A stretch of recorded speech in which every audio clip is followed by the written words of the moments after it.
So, pag pumasok tayo sa shower room, makikita nyo, ito reference yan. T-pose. So, mainit din sa loob. Kasi pag tingin sa taas, yan o. Anong tawag dito? Container. So, container siya ng mga truck na nire-purpose for showers.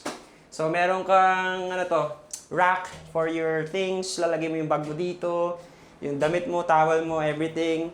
Pwede mo isabit yung mga towel mo dito, yung mga shoes mo, yung helmet mo, and whatnot. Tapos, merong heater. So, kunyari, malamig, tapos mahina ka nila lang, pwede mong gamitin yan. Di ba?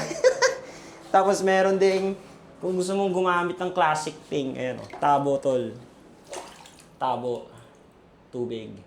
So, testing natin, no? Gumagana naman. Wala namang weird lasa. Okay naman. Ano to? Paano to? Eh, gumaga. Ang init, grabe. Ayan. Okay naman yung tubig. Tapos, meron silang shampoo at body soap. So, hindi ko alam kung anong laman yan at kung trip nyo ba yan. Pero kung gusto nyo gumamit ng sarili yung soap and stuff, pwede naman. At mag-iingat lang kayo pag kukuha kayo niya kasi malambot siya, yan o. So, lapit mo pa. Tara, lapit mo. Ayan o. Malambot siya. So, pag nag-ganon ka dyan, tapos, ayan, pwede mong masira yung plastic kasi lang siya, parang suction lang siya or sticker lang siya. Ayun.